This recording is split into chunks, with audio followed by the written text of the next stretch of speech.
Halo, ini merupakan bahasan dari mata kuliah pengantar ilmu hukum. Bab kali ini yang akan saya bahas adalah hukum objektif dan hukum subjektif. Sebelum kepada inti dari pembahasan, saya akan memaparkan mengenai masyarakat sebagai pembuka.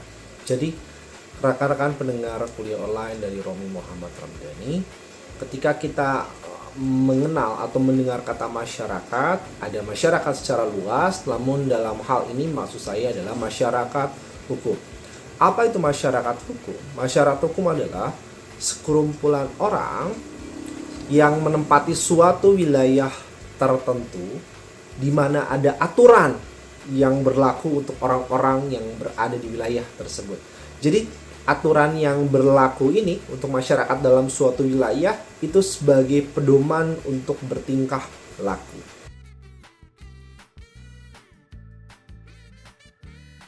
Apa itu subjek hukum? Adalah sesuatu yang menurut hukum memiliki hak dan kewajiban. Jadi dapat dibedakan menjadi dua. Manusia, kemudian badan hukum. Manusia ini tentu saja awal menjadi subjek hukum ketika lahir dan berakhir ketika meninggal. Sementara itu badan hukum ketika resmi didirikan dan juga dinyatakan tutup atau berakhir dari badan hukum tersebut.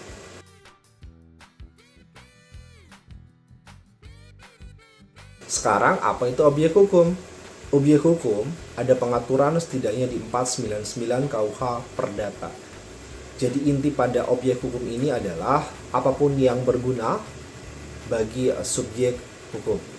Berguna ini dapat jadi menjadi pokok permasalahan, adanya konflik kepentingan untuk mempertanyakan siapa yang sebenarnya berhak atas objek hukum ini.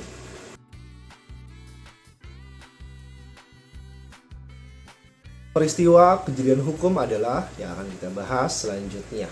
Menurut Pak Sujono, peristiwa hukum ini merupakan adanya peristiwa yang memiliki akibat hukum terhadap para pihak yang memiliki hubungan hukum. Para pihak ini tentu saja yang dikatakan sebelumnya oleh saya sebagai subjek hukum. Nah, itu merupakan peristiwa hukum. Selanjutnya, Pak Sujono juga mengatakan tentang perbuatan hukum. Perbuatan hukum adalah di mana ada sebuah tindakan yang akibat hukumnya dikehendaki oleh subjek hukum. Jadi sekali lagi, ketika berbicara mengenai peristiwa hukum, ada akibat hukum terhadap para pihak yang memiliki hubungan hukum. Sedangkan perbuatan hukum di mana akibat ini dikehendaki oleh pelakunya atau subjek hukumnya.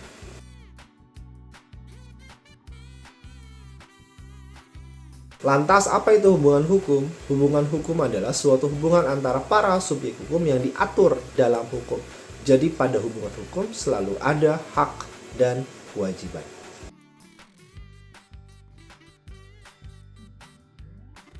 Nah, sekarang terkait akibat hukum. Akibat hukum adalah akibat dari perbuatan hukum yang dilakukan oleh subjek hukum terhadap objek hukum.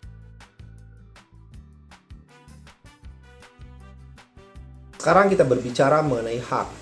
Hak dikatakan bahwa segala sesuatu yang didapatkan oleh seseorang bahkan sebelum dia lahir. Jadi sebelum lahir bagaimanakah kondisi dalam kandungan dari ibunya misal. Hak ini terkait dengan seseorang ini bisa mengajukan tuntutan, bukan hanya seorang ya, beberapa kelompok juga atau kelompok orang ini bisa melakukan tuntutan atas beberapa kondisi yang diatur oleh aturan.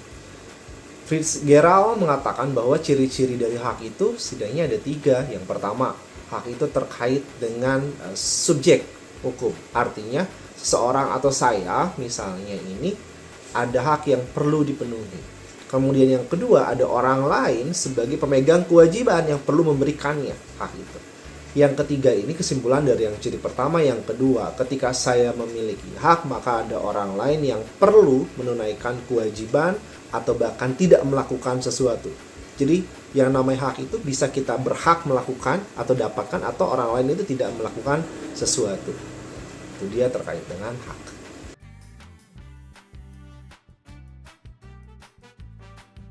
Sekarang tentang kewajiban. Kewajiban adalah pemenuhan kepentingan yang dilindungi dan diakui oleh hukum. Jadi kewajiban ini juga ternyata bisa lenyap. Kenapa atau kapan lenyapnya? Ketika kewajibannya sudah dipenuhi, ya sudah. Tidak ada ya harusnya kewajiban. Ketika yang punya kewajiban meninggal dunia dan tidak ada yang menggantikan, secara hukum tidak ada yang bisa. Jangka waktunya sudah habis dan tidak bisa diperpanjang. Kewajiban ini daluarsa, tidak ada pengaturan tentang daluarsa ini ya. Kapan lagi ketika ada aturan atau undang-undang menginformasikan, mewajibkan bahwa kewajiban itu sudah tidak ada. Kewajiban dapat lenyap ketika ternyata orangnya sudah tidak punya hak dan kita sudah tidak punya kewajiban jadinya. Kewajiban dapat menjadi lenyap ketika ternyata tidak bisa atau tidak layak dipenuhi oleh orang. Nah, itu kurang lebih gambaran dari mengapa atau dalam kondisi apa kewajiban dapat menjadi lenyap.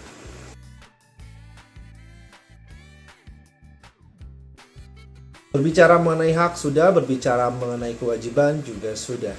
Keduanya tentu saja tak bisa dipisahkan. Terus berada beriringan. Di mana ada hak yang perlu dipenuhi, maka ada kewajiban yang harus dilakukan.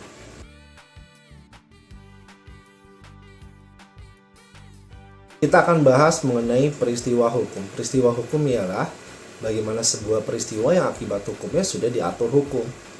Nanti ada pembagiannya dua. Yang pertama adalah perbuatan dari subjek hukum. Perbuatan dari subjek hukum ini nanti ada perbuatan hukum, ya, perbuatan subjek hukum ini ada perbuatan hukum di mana akan menimbulkan hak dan kewajiban dan perbuatan melawan hukum. Ini nanti ada kerugian dari orang lain dan ada ganti rugi yang harus diberikan.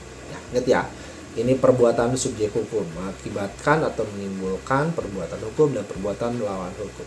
Kemudian yang di bawahnya lagi setelah ada perbuatan subjek hukum, ini bukan perbuatan subjek hukum di mana akibatnya tidak diniatkan, direncanakan atau tidak bisa diatur, dikehendaki di sini. Perbuatan subjek hukum bukan perbuatan subjek hukum. Contohnya apa? Yang bukan perbuatan subjek hukum ini contohnya adalah daluarsa.